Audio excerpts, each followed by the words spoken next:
Bem, amigos, bom dia, como estão vocês, tudo bem? Eu sou o Roque Paulo Santos, analista aqui do Entrando em Ação, você já sabe, esse é o nosso call de abertura e de segunda a sexta-feira nós começamos os dias sempre com as principais informações do mercado financeiro para que você tenha aí um excelente dia de negócios. Hoje, quinta-feira, dia 16 de novembro, um pós-feriado com bastante coisa importante aqui para o nosso mercado. Notícias que aconteceram, expectativas para o dia de hoje, mas antes, como sempre, vou pedir a você que deixe logo o seu like, é bem rapidinho, eu tô falando sério, dê um likezinho ali, já nos ajudou bastante, porque essa é a forma que o YouTube entende que esse conteúdo é relevante e vai recomendar ele para um número maior de pessoas. Se quiser também nos ajudar ainda mais com seu engajamento, deixe um comentário. Crítica, elogio, sugestões, perguntas, dúvidas, enfim, o espaço é de vocês, então comenta aí também no nosso vídeo, compartilhe esse vídeo com o maior número de pessoas, né? Joga aí nas suas listas de WhatsApp dos seus clientes, nos grupos dos amigos, enfim, fica à vontade, compartilhe o link lá no Instagram, fica bem à vontade, compartilha com todo mundo. Se não é inscrito no canal, se inscreve, ativa as notificações e você vai ser o primeiro a ser avisado sempre que tiver um vídeo novo por aqui. Mas vamos lá, porque volta de feriado é sempre dia de ajuste e tem muita coisa para a gente comentar aqui, até porque o dia de ontem também tiveram notícias e boas notícias vindo lá dos Estados Unidos. Bom, para começar, a gente teve a fala da Mary Daly, que é a presidente do Fed de São Francisco, e ela praticamente confirmou a tese que eu já tinha dito aqui já desde a semana passada, quando escrevi o artigo lá no invest.com e comentei aqui também do Powell sendo Powell, né? Ela disse que seria extremamente precipitado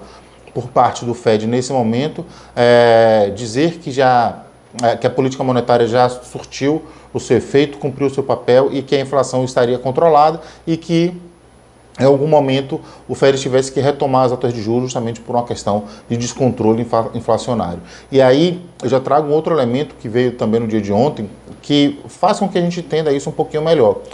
A Fitch divulgou um relatório ontem, ela apontou algumas coisas importantes para o ano de 2024, a questão da resiliência do consumidor americano em relação aos seus gastos, isso permanece elevado, a gente já falou aqui outras vezes, e também a questão, um outro ponto de preocupação da Fitch é o setor imobiliário da China. Mas em relação à inflação, especificamente lá nos Estados Unidos, a questão da resiliência do consumidor, né, o elevado consumo e endividamento do consumidor americano, isso é um fato que pode sim atrapalhar os planos de controle de inflação do Fed. Então, a Mary Daly, ela disse, por enquanto as coisas aparentemente estão boas, estão seguindo o rumo no trilho que a gente traçou, mas seria precipitado e realmente dizer que a inflação está controlada. Então, é aquele papel de conter os ânimos, até porque a gente veio de 2 dias de muita empolgação no mercado, na verdade mais até do que isso, porque a gente já tinha visto isso desde a semana passada. Mas com os dados de PPI, né, que é a inflação ao produtor, que ontem também veio abaixo do esperado, o mercado, ele, assim, praticamente certeza de que está tudo certo, de que não tem mais elevação da taxa de juros. Os treasuries ficaram bem comportadinhos, baixando bastante aí, principalmente as rentabilidades dos T-Notes de 10 anos, que é o principal título, é o título de maior referência até para o próprio mundo em relação a juros soberanos. Já veio ali para a faixa dos 4,50. Pensar que esse título, há pouquíssimo tempo atrás, estava rodando ali na faixa dos 4,90. Então, essa rentabilidade baixou bastante, acelerou o apetite do mercado para o risco. E os 3 índices principais fecharam no positivo. O Dow Jones fechou com alta de 0,47, o S&P alta de 0,16 e o Nasdaq em alta de 0,07. Se a gente olhar, poxa, o Nasdaq vem performando melhor do que S&P e Nasdaq nos últimos dias. Sim, mas também foi o que ficou mais para trás. Então a gente tem aí o mercado aproveitando algumas pechinchas que eventualmente se encontram ali no índice Dow Jones. Então basicamente foi isso nos Estados Unidos e lógico que essa animação de lá refletiu no nosso mercado aqui também, né? Então na terça-feira, em função ali primeiro, vamos falar logo de juros, né? O mercado abriu aqui com os dados da pesquisa mensal de serviços, que trouxe um arrefecimento do setor, o que de uma certa forma nos ajuda em relação à questão de inflação. Preocupações inflacionárias estavam lá apontadas entre os pontos negativos da ata da última reunião do Copom. E esses dados eles vieram mais baixo do que se esperava. Então, as taxas de juros já começaram a apontar para baixo logo desde cedo. Quando veio 10,5, que o CPI trouxe ali uma estabilidade do índice, porém o núcleo, que é quando você tira ali alimentos e combustíveis, né, e energia, são fatores mais voláteis. E a gente tem, por exemplo, dentro do núcleo, eu já falei isso aqui algumas vezes, inflação de salário, são elementos mais resilientes, mais difíceis de você conseguir reverter tendência. A gente viu que esse núcleo ele veio abaixo do esperado, então o CPI ajudou demais o mercado. Por isso que a gente teve um pregão muito forte na terça-feira lá nos Estados Unidos e aqui no Brasil também. E aí as taxas de juros elas embicaram para baixo e já na terça-feira elas fecharam na mínima dos últimos 2 meses, o que foi assim uma tranquilidade assim, muito grande, essa correção da distorção que eu venho falando já há bastante tempo aqui. Na terça-feira a gente teve uma ajuda muito grande lá de fatores externos, que também foi um dos elementos, um dos pontos negativos apontados na ata do Copom. Mesmo com a questão do risco fiscal, inclusive houve uma chamada para uma reunião do governo federal para discutir uma revisão da meta para 2024, a reunião foi dada como inconclusiva, isso está meio que de lado nesse momento. O governo está percebendo, talvez, que não vale a pena correr esse risco, deixa a meta como está, mesmo que não cumpra, mas deixa a meta como está e vai buscar cumprir. Então, deu uma arrefecida também na questão do risco fiscal, isso nos ajudou, foi um trigger importante ali para o nosso pregão na terça-feira. E aí, como eu já falei, nós tivemos aí uma queda bastante substancial da taxa de juros, a mínima ali dos últimos 2 meses.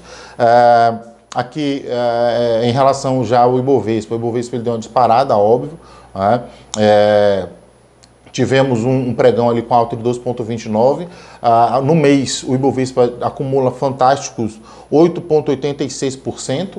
E aquele ralizinho que eu pedi lá no início do mês, né, que viesse no mês de novembro, parece que ele veio. O Ibovespa saiu ali de 3 e alguma coisa, acumulado de 2023, já estamos com 12,24% nesse ano de rentabilidade de retorno aí do Ibovespa. Importante lembrar também que todos esses fatores combinados aqui no Brasil, eles já praticamente precificam mais 2 cortes de 0,5% ou 50 pontos base. Mas aí vamos ver então como foi direitinho ali o fechamento da terça-feira, os dados de fechamento de dólar, as maiores altas e baixas, né, o Ibovespa na pontuação certinho, e como é que já está se comportando no mercado de hoje, lembrando que a gente tem uma expectativa muito grande de que a gente tenha um ajuste em relação ao pregão lá dos Estados Unidos, né, pregão externo. Dado importante também que eu já esquecendo de falar, que saiu e que animou o mercado, foi a inflação no Reino Unido, veio abaixo do esperado, isso também deu impulsionada, e as bolsas também na Europa caminharam muito bem no feriado ontem. Mas vamos ver como é que está o mercado hoje e já fazer nossas projeções para o nosso dia de negócios. Bom, o Ibovespa, como eu tinha dito, fechou com a alta na terça-feira de 2,29%, fechando ali a 123.166, abriu na mínima, bateu uma máxima ali na casa dos 123.436, se eu não me engano, que seria ali o maior intraday desde agosto de 21. 10 de agosto tinha sido o dia que o dia que está acima desse valor, com 123.500 e alguma coisa. Mas em termos de fechamento, esse é o melhor fechamento do Ibovespa desde o dia 3 de agosto de 2021. Ou seja, mais de 2 anos o Ibovespa não fechava nesse patamar dos 123 mil pontos. Sendo as maiores altas do dia Azul, que fechou em alta de 8,71, e CSN, que fechou em alta de 8,70. Puxando as baixas do dia, importante lembrar que entre as baixas, ações que fecharam no negativo na terça-feira, somente 6 ações dentre as 86 ações do Ibovespa. Então, quem puxou foi Suzano com queda de 2,96 e Raizen com queda de 2,35. O dólar futuro fechou em queda de 0,87, cotado ali a 4,873. Estou falando dados de terça-feira, né? Ontem nós não tivemos pregão. Para o dia de hoje, que é que nós temos no nosso calendário? Nós vamos ter o IBC-BR, lembrando, o IBC-BR é uma proxy do PIB, então esses dados eles vão dar uma prévia, uma direção de para onde vai o PIB no atual quatril. Nos Estados Unidos nós vamos ter, como temos todas as quintas-feiras, pedidos iniciais de seguro-desemprego, lembrando que é um dado também extremamente importante, atividade industrial divulgado lá pelo Fed da Filadélfia também. Balanços, acho que a gente praticamente encerrou o nosso calendário de balanço aqui. Exato, não temos nada tão relevante, somente Raizen, Sinqia, e aí ações de menor expressão divulgam resultados hoje, mas as principais todas já divulgaram. Minério de ferro. Minério de ferro já fechou em alta de 1,87, isso pode favorecer Vale, e petróleo Brent em queda de 0,18, cotado a 8,104, já esteve mais baixo, inclusive, no dia de hoje. Moedas emergentes, peso mexicano subindo 0,1%, zarra sul-africano caindo 0,18%, rublo subindo 0,58%, lira turca, para variar, caindo 0,12%, dólar australiano caindo 0,21% e dólar neozelandês caindo 0,42%, DXY nesse momento em praticamente 0 a 0, né, alta de 0,01%. Bolsas na Ásia, sessão já encerrada. O Nikkei em Tóquio fechou em queda de 0,35%.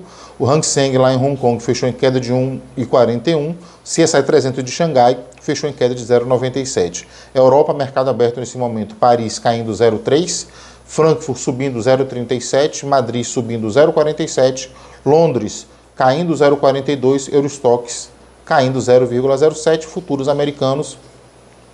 Nasdaq caindo 0,21%, Dow Jones caindo 0,03%, S&P Futuros caindo 0,07%, nosso EWZ, ETF de Bolsa Brasileira negociado nos Estados Unidos, em pré-abertura alta de 0,54%. A expectativa de fato é que o nosso mercado hoje ele faça um ajuste em relação a essa alta de ontem, a não ser que a gente tenha aí algum dado que venha mexer bastante com o mercado de forma negativa. Eu não acredito, eu acho até que o pedido de seguro-desemprego deve surpreender mais uma vez positivamente, como tem sido nas últimas semanas, tá certo? Então, por aqui, é isso por hoje. Desejo a todos aí um excelente dia de negócios, uma ótima quinta-feira, um abraço. Como eu digo sempre, é hora de entrar em ação.